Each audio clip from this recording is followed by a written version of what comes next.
The year is 1721. You're strapped to a wooden chair in a damp stone chamber beneath Newgate Prison in London. The leather bindings cut into your wrists. You can hear others screaming somewhere in the darkness beyond the candlelight. A man in a powdered wig approaches with a lancet, a small sharp blade, and beside him another man carries a vial. Inside that vial is pus. Thick, yellowish pus scraped from the open sores of a smallpox victim dying 3 cells down from yours. You're a prisoner, a convicted felon, and you've been offered a deal. Submit to this experiment, and if you survive, you walk free. Refuse, and you hang at Tyburn next week alongside the other condemned. The doctor doesn't explain what he's doing, not really. He doesn't tell you about immunity or variolation, or the thousands who have died from this disease. He simply makes an incision in your arm, works the infected pus deep into your flesh, and walks away. Now you wait. Either you'll develop a mild case of smallpox and survive, earning your freedom and a place in medical history, or you'll die screaming in this cell, another nameless body thrown into an unmarked grave. This isn't fiction. This happened. And this experiment, along with dozens of others just as brutal, just as desperate, just as horrifying, changed medicine forever. Welcome to another deep dive into the darker corners of history. Before we descend into the full scope of medical experimentation across the centuries, take a moment to subscribe if you're new here, and leave a like if you appreciate this kind of detailed, unflinching historical content. Drop a comment telling me which medical experiment you've heard of or which one disturbs you most. I read every single one. This video is designed for sleep, for learning, for zoning out, or for however you choose to use it. We're going to spend the next 2.5 hours exploring the horrifying, fascinating, and often tragic history of medical experiments that pushed the boundaries of science, ethics, and human suffering. Some of these experiments saved millions of lives. Others destroyed the lives of those forced to participate. Many did both. We'll move chronologically, thematically, through eras and across continents, examining not just what was done, but who it was done to, why it was considered acceptable, and how these experiments shaped the medicine you rely on today. So settle in. This is going to be a long, uncomfortable journey through the price of progress. To understand how medical experimentation became what it is, you need to understand what medicine was before the scientific method, before ethics committees, before informed consent. For most of human history, medicine wasn't science. It was guesswork mixed with religion, tradition, superstition, and desperation. In ancient Mesopotamia, around 2000 BCE, illness was attributed to demons or divine punishment. Treatment involved incantations, prayers, and ritual sacrifices. Physicians, usually priests, prescribed amulets and herbal concoctions based on texts passed down through generations, not untested evidence. In ancient Egypt, medical papyri like the Ebers Papyrus from 1550 BCE listed hundreds of remedies: ground beetles for eye infections, moldy bread for wounds, crocodile dung as a contraceptive. Some of these worked. Moldy bread contained primitive antibiotics, but no one knew why. There was no method, no testing, just trial, error, and prayer. The Greeks and Romans began to shift this paradigm. Hippocrates, around 400 BCE, rejected the idea that illness came from the gods. He proposed that disease had natural causes, imbalances in the 4 humors: blood, phlegm, yellow bile, black bile. This was wrong, but it was a framework. It was an attempt to systematize medicine, to observe and record symptoms, to predict outcomes. Galen of Pergamon, in the 2nd century CE, dissected animals, pigs, monkeys, goats, and extrapolated their anatomy to humans. He couldn't dissect human bodies, Roman law forbade it, so his understanding of human anatomy was fundamentally flawed, and those flaws persisted for over 1,000 years. By the medieval period, medical knowledge had stagnated in Europe. The Catholic Church controlled education, and dissection of human corpses was forbidden on religious grounds. What little medical training existed was based on Galen's texts, copied and recopied by monks who had never seen the inside of a body. Bloodletting was the answer to nearly everything: fever, infection, plague, madness. Drill a hole in the skull to release evil spirits, apply leeches to draw out bad blood, amputate without anesthesia and hope the patient doesn't die from shock or infection. Most did. Surgeons weren't respected professionals, they were barbers. The same man who cut your hair would pull your teeth, set your broken bones, and saw off your gangrenous leg. There was no sterilization. Instruments were wiped on dirty aprons between patients. Surgeons operated in street clothes, often in public, with crowds watching. Survival rates for even simple procedures were appalling. Infection killed more people than the injuries themselves. But slowly, a few daring individuals began to question the old ways. In 1543, Andreas Vesalius published De Humani Corporis Fabrica, on the fabric of the human body. He had dissected executed criminals in Padua, carefully documenting what he actually saw rather than repeating Galen's errors. This was revolutionary, and it was illegal in many places. Vesalius had to steal bodies from gallows, bribe executioners, and work in secret to advance human knowledge. By the 1600s, the scientific revolution was underway. William Harvey described the circulation of blood in 1628, overturning centuries of false assumptions. Robert Hooke examined cells under a microscope in 1665. And Tony van Leeuwenhoek discovered bacteria in 1676. The world of the invisible, the microscopic, was suddenly visible. Disease wasn't caused by bad air or divine wrath. It was caused by tiny living organisms. But knowing the cause didn't mean knowing the cure, and finding cures required experimentation. On animals, yes, but also on humans, often without their knowledge, almost never with their consent, and disproportionately on the poor, the imprisoned, the enslaved, the colonized, the institutionalized, and the powerless. This is where the horror begins, not in the pursuit of knowledge itself, but in who paid the price for it. Smallpox was one of humanity's great killers. For thousands of years, it swept through populations, killing 30% of those infected and leaving survivors blind, scarred, and disfigured. In 18th century Europe, smallpox killed an estimated 400,000 people per year. It toppled dynasties, emptied villages, and left psychological scars as deep as the physical ones. There was no cure, no treatment. You either survived or you didn't. But in the East, in China, India, Turkey, and parts of Africa, people had developed a technique called variolation. It was risky, often fatal, but it worked more often than not. The process was simple and horrifying. Take pus or scabs from someone with a mild case of smallpox and introduce it into the body of a healthy person through a small incision or by blowing powdered scabs into the nose. The goal was to induce a mild, controlled case of the disease, after which the person would be immune for life. This wasn't a vaccine, it was the live disease deliberately given. And sometimes, instead of a mild case, the person developed full-blown smallpox and died, or they survived but infected others, causing outbreaks. The mortality rate from variolation was around 2 to 3%, compared to 30% from natural infection. Those were good odds in a world where smallpox was inevitable, but convincing people to accept those odds required proof. It required experiments. Enter Lady Mary Wortley Montagu, an English aristocrat living in Constantinople in 1717. She had survived smallpox herself and was badly scarred. She watched Turkish women perform variolation on their children and was fascinated. She had her own son variolated by the embassy surgeon, Charles Maitland. The boy developed a mild fever, a few pustules, and recovered. She was convinced. When she returned to England in 1721, she wanted to introduce variolation there, but the medical establishment was skeptical, even hostile. Deliberately giving someone smallpox seemed insane, barbaric, unnatural. So King George I, whose own granddaughters were at risk, agreed to a test, an experiment, on prisoners. 6 condemned prisoners at Newgate Prison, 3 men and 3 women, were offered a deal. Undergo variolation, and if you survived, they'd receive a pardon. These were people sentenced to hang. They had nothing to lose. On August 9, 1721, Charles Maitland made incisions in their arms and rubbed in smallpox pus. The entire medical community watched. All 6 developed mild symptoms. All 6 survived. All 6 were released. The experiment was deemed a success. But was it ethical? These people had no real choice, except potential death from an experiment or certain death from execution. That's not informed consent. That's coercion. But it worked, and that's what mattered to the medical establishment. The experiment was repeated on 11 charity school children, orphans with no parents to object. Again, all survived. Then finally, the royal family agreed. Princess Amelia and Princess Caroline, the king's granddaughters, were variolated in April 1722. They survived. Variolation became fashionable among the wealthy. Variolation clinics opened across England. But the poor, the prisoners, the orphans, they had been the test subjects. Their bodies were the proving ground.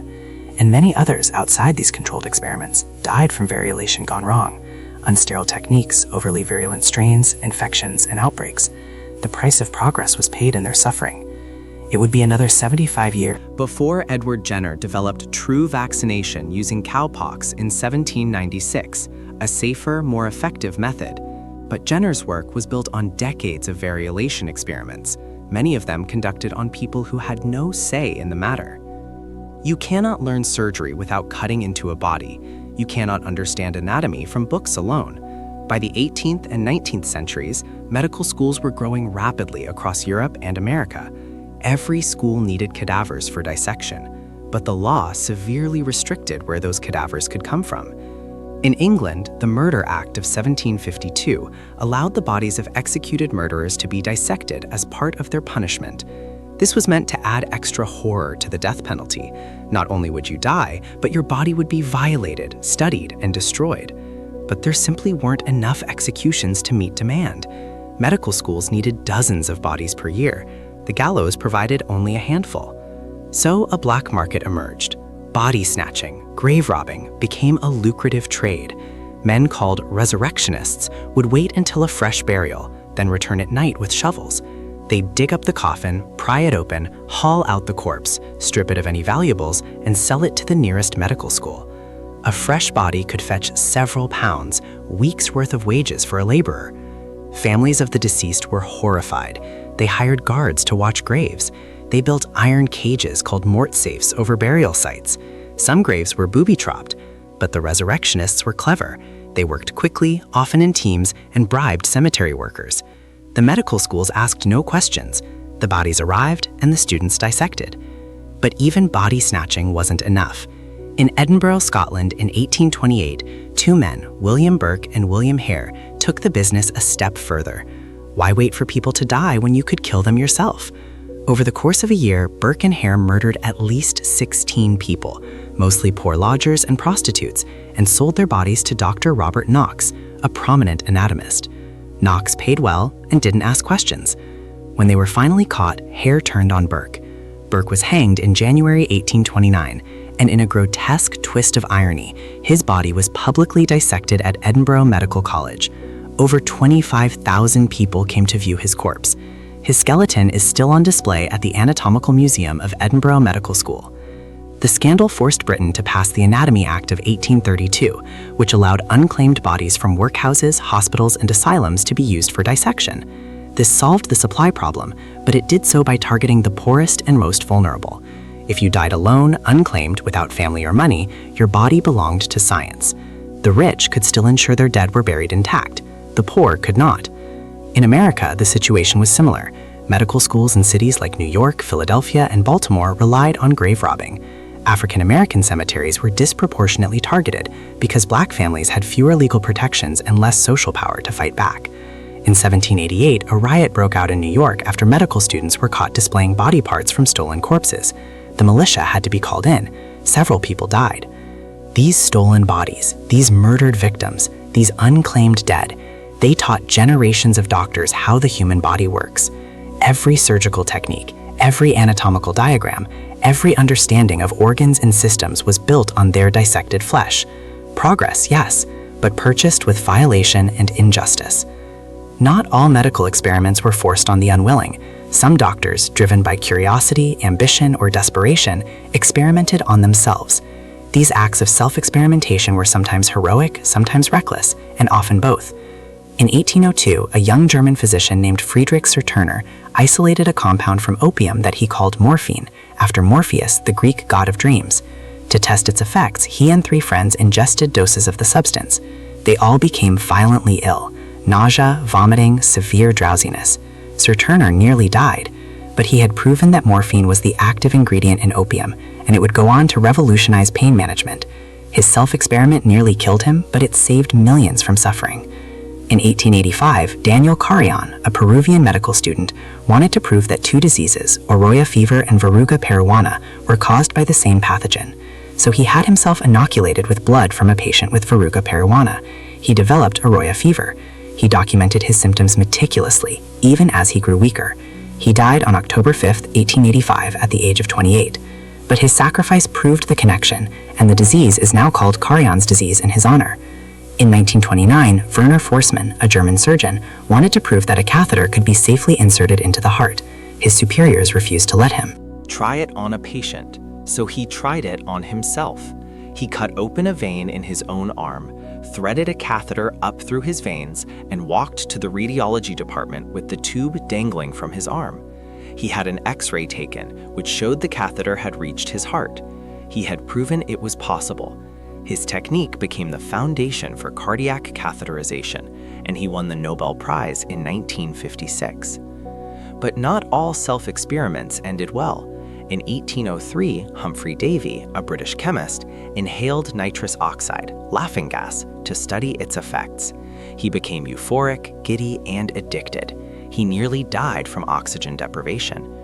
In the 1950s, Albert Hofmann, the Swiss chemist who first synthesized LSD, accidentally absorbed some through his skin. He experienced the world's first acid trip and was convinced he was dying. He later intentionally took 250 micrograms to study the effects and spent hours in a hallucinogenic nightmare. Self-experimentation avoided the ethical problem of harming others, but it introduced new dangers: recklessness, lack of oversight, and the inability to help oneself if something went catastrophically wrong.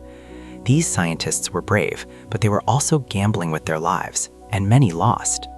Imagine surgery before anesthesia. You're awake, fully conscious, strapped down to a table. A surgeon cuts into your flesh with a scalpel, saws through your bone, and removes a limb while you scream. The best surgeons were the fastest. Amputation in under a minute was the goal.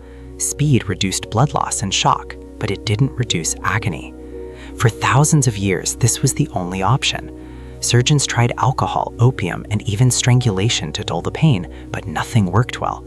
Patients died from shock. They thrashed so violently they had to be held down by multiple assistants. Many chose death over surgery. Then, in the 1840s, a breakthrough: anesthesia. But discovering the right substances, the right doses, and the right methods required experiments, often on people who had no idea what was happening to them. In 1842, Crawford Long, a Georgia physician, used ether to anesthetize a patient before removing a neck tumor. The patient felt nothing. Long didn't publish his findings. In 1844, Horace Wells, a Connecticut dentist, attended a public demonstration of nitrous oxide, laughing gas. He watched a man, high on the gas, injure himself without feeling pain. Wells had a colleague extract one of his own teeth while under nitrous oxide.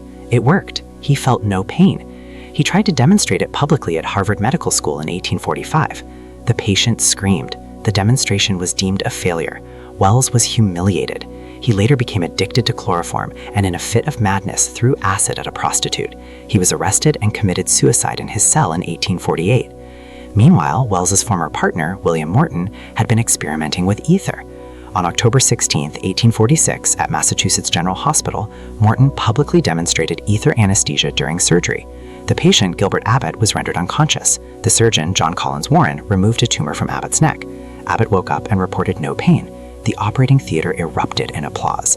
The date is still celebrated as Ether Day. But the fight over who deserved credit, Long, Wells, Morton, or another doctor, Charles Jackson, became bitter. Morton and Jackson spent years in legal battles. Morton died penniless and broken in 1868. Jackson died in an insane asylum in 1880. Wells had already taken his own life. The discovery of anesthesia saved countless lives, but it destroyed the lives of its discoverers. And in the American South, the development of surgical anesthesia was built on the bodies of enslaved Black women. Dr. J.A. Marion Sims, often called the father of modern gynecology, performed experimental surgeries on enslaved women without anesthesia between 1845 and 1849. His most frequent subject was a woman named Anarcha, whom he operated on over 30 times. Sims later claimed he didn't use anesthesia because he believed Black women didn't feel pain the same way white women did, a racist myth. He operated on them in front of audiences of medical students, using their bodies to perfect his techniques. When he finally operated on white women, he used anesthesia. Anarcha and the others were never paid, never compensated, never acknowledged. Their suffering perfected the surgeries that saved white women's lives. Sims became famous and wealthy. They remained enslaved. By the late 19th century, food in America was dangerous. There were no regulations, no inspections, no ingredient labels. Companies added whatever they wanted to food to make it look fresh, taste better, or last longer. Formaldehyde in milk, borax in meat, lead and arsenic in candy, sawdust in bread, copper sulfate to make pickles bright green. No one knew what they were eating. No one knew what it was doing to them. People got sick, went blind, or died, and no one connected it to food additives because no one was testing them. Dr. Harvey Washington Wiley, chief chemist at the U.S. Department of Agriculture, wanted to prove that these additives were harmful, but the food industry was powerful, and Congress didn't want to regulate it. Wiley needed evidence, hard scientific evidence. So in 1902, he recruited 12 healthy young men, all employees of the Department of Agriculture, to eat poisoned food. This was called the Hygienic Table Trials, but the press called it the Poison Squad. The volunteers ate regular meals, but each meal was laced with measured doses of common food additives: borax, salicylic acid, sulfuric acid, formaldehyde, and others. The men were monitored constantly. Their food intake, weight, urine, and feces were analyzed. They kept detailed diaries of their symptoms: nausea, vomiting, headaches, dizziness, stomach cramps, kidney damage. They knew they were eating poison. They volunteered anyway. The experiments lasted for years with rotating participants. Some men dropped out because they couldn't tolerate the effects. Others continued, driven by a sense of duty. The press followed the trials closely. The public was horrified and fascinated. The data Wiley collected was damning. Borax caused kidney damage. Formaldehyde destroyed the digestive system. The food industry fought back, hiring scientists to dispute the findings. But Wiley had proof, human proof, bodies that had been systematically poisoned and documented. In 1906, Congress passed the Pure Food and Drug Act, the first federal law regulating food safety. It wasn't perfect and enforcement was weak, but it was a start. The Poison Squad had worked. Their suffering had forced change. But the ethical questions remain. These men volunteered, yes, but did they fully understand the risks? Could they refuse once they'd started? And should human beings ever be used as test subjects for poison, even in the name of public safety? Not all experiments were conducted with even the pretense of consent or public good. In the 20th century, as empires expanded and wars erupted, medical experimentation became a tool of oppression, control, and genocide. In German East Africa, now Tanzania, in the early 1900s, German colonial doctors conducted experiments on African populations. Sleeping sickness, caused by the tsetse fly, was epidemic. Dr. Robert Koch, the famous bacteriologist who had discovered the causes of tuberculosis and cholera, was sent to find a cure. He tested a drug called atoxyl, an arsenic compound, on African patients. It caused excruciating pain, blindness, and death. Koch knew this. He continued anyway. He believed African lives were expendable in the pursuit of European knowledge. In the Belgian Congo, under King Leopold II's brutal rule, forced labor camps became sites of medical experimentation. Colonial doctors tested sleeping sickness treatments on Congolese prisoners. Thousands died. Their deaths were recorded as data. In the United States, the Tuskegee syphilis study began in 1932. The U.S. Public Health Service recruited 600 poor black men in Alabama, 399 with syphilis, 201 without. The men were told they were being treated for bad blood. They were not. They were simply observed. Even when penicillin became available as a cure in the 1940s, they were not given it. The study continued until 1972, when a whistleblower leaked the details to the press. By then, dozens of men had died of syphilis, and many had infected their wives and children. The study was not secret. It was published in medical journals. Doctors knew, and no one stopped it. During World War II, Nazi Germany took medical experimentation to depths of horror previously unimaginable. At concentration camps like Auschwitz, Dachau, and Ravensbrück, prisoners were subjected to experiments designed to benefit the German military or to advance Nazi racial ideology. Dr. Joseph Mengele performed experiments on twins, injecting dyes into their eyes to see if he could change their color, infecting them with diseases, and dissecting them while they were still alive. Dr. Sigmund Rascher subjected prisoners to high-altitude experiments, placing them in pressure chambers to simulate the conditions pilots experienced. Many died in agony. Freezing experiments were conducted by immersing prisoners in ice water for hours to study hypothermia, supposedly to help German pilots shot down over the North Sea. Most died. Those who survived were often killed and dissected. At Ravensbrück, doctors deliberately infected women with gangrene, tetanus, and other infections, then tested experimental treatments. The women, mostly Polish political prisoners, were called rabbits because they limped after the experiments. Many died. Those who survived were left crippled. After the war, the Nuremberg trials prosecuted some of these doctors. 7 were executed, others received prison sentences, but many escaped justice. Some were even recruited by Allied governments, the United States, and the Soviet Union to continue their research. Operation Paperclip brought Nazi scientists to America, where they worked on military and medical projects. Their crimes were buried in the name of Cold War necessity. In Japan, Unit 731, a covert biological and chemical warfare research unit, conducted experiments on Chinese, Korean, Russian, and Allied prisoners of war. They infected prisoners with plague, anthrax, and cholera. They performed vivisections without anesthesia. They tested grenades and flamethrowers on living humans. They subjected prisoners to frostbite experiments, then thawed their limbs in various ways to see what worked best. Estimates suggest up to 300,000 people were killed by Unit 731's activities. After the war, the United States granted immunity to Unit 731's leaders in exchange for their research data. None were prosecuted. Their experiments, conducted on tortured prisoners, became part of the American Biological Warfare Program. The revelation of Nazi medical experiments shocked the world and forced a reckoning. If doctors, trained to heal, could commit such atrocities, what safeguards existed to prevent it from happening again? The Nuremberg Code, established in 1947, was the first international document to set ethical guidelines for human experimentation. It required voluntary, informed consent.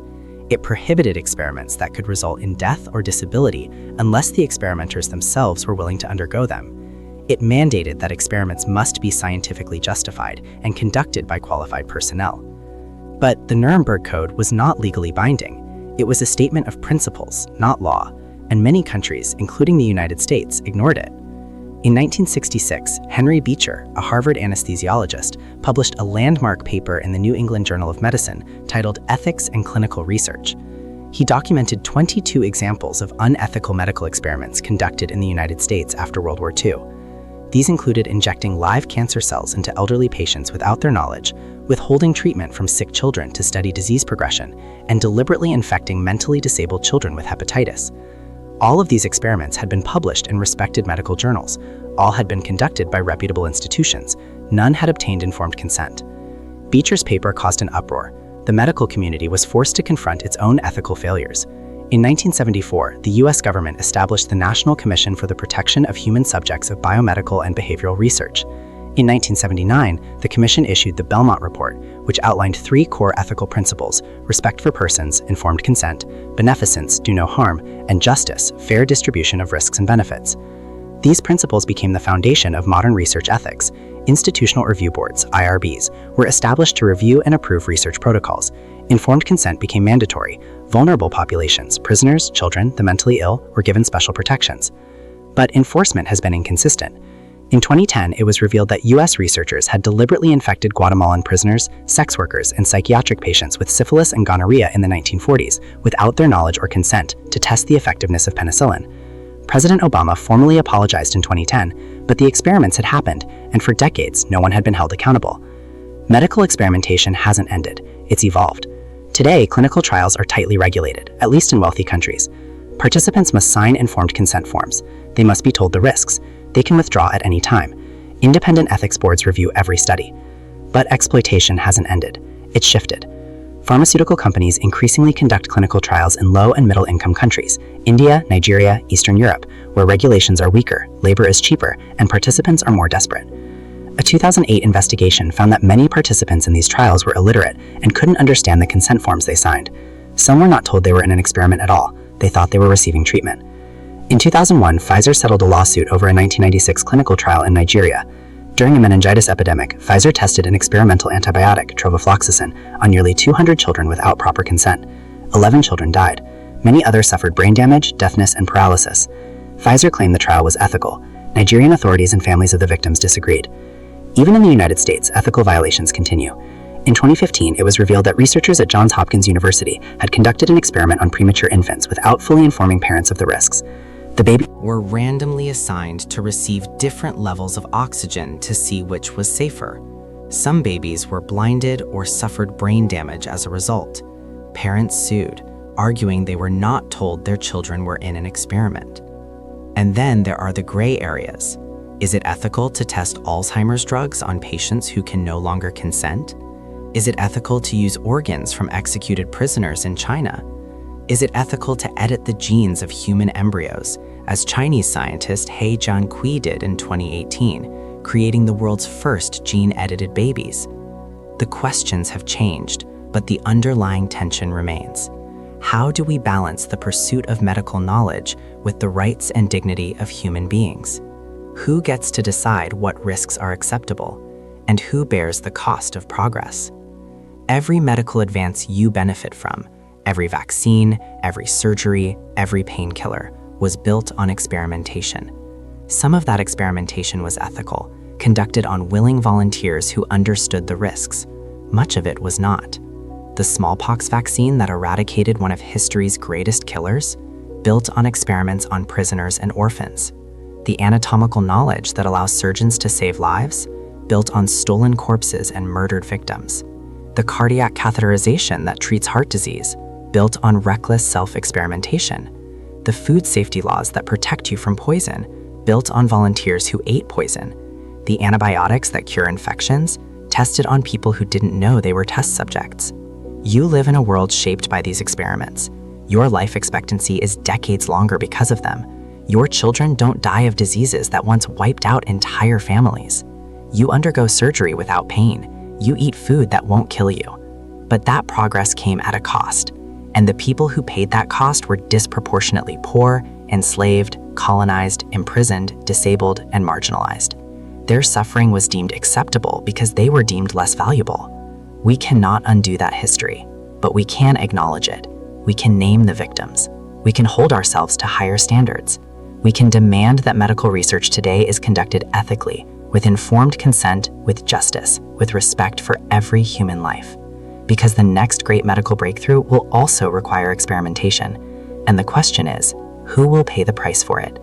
We've spent 2.5 hours in the darkness of medical history, in prisons and operating theaters, in concentration camps and colonial clinics, in the bodies of prisoners and slaves and orphans and volunteers.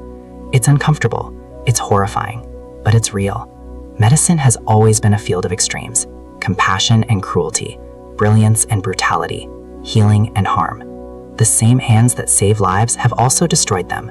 The same minds that unlock the mysteries of disease have also justified unspeakable atrocities. The difference between a medical hero and a medical monster is often just a question of consent, of power, of who gets to decide. If this video helped you learn something or think differently, or simply fall asleep to the rhythm of dark history, leave a like.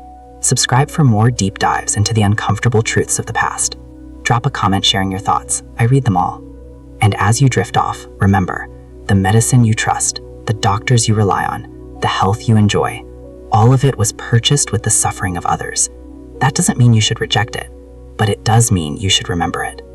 Sleep well, and be grateful you live in a time when being a test subject is, at least in theory, a choice.